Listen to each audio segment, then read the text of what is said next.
করবে, ঘর মুছবে, বাসন মাজবে, কাপড় কাচবে, তারপর খাওয়ার নাম আসবি, মুখের মধ্যে খাওয়ার নাম আনবি, তার আগে আনবি না। বাসনটা মাজা হয়ে গেলে এই কাপড়গুলো কাচবি।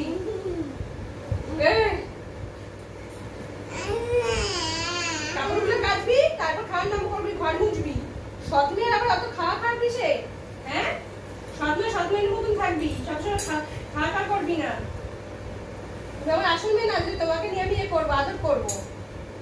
তুমি সৎমেয়ের মতন কাজ বাজ করবে, তারপর খাবে, তার আগে খাওয়ার কথা বলবে না। কাপড় কাচো।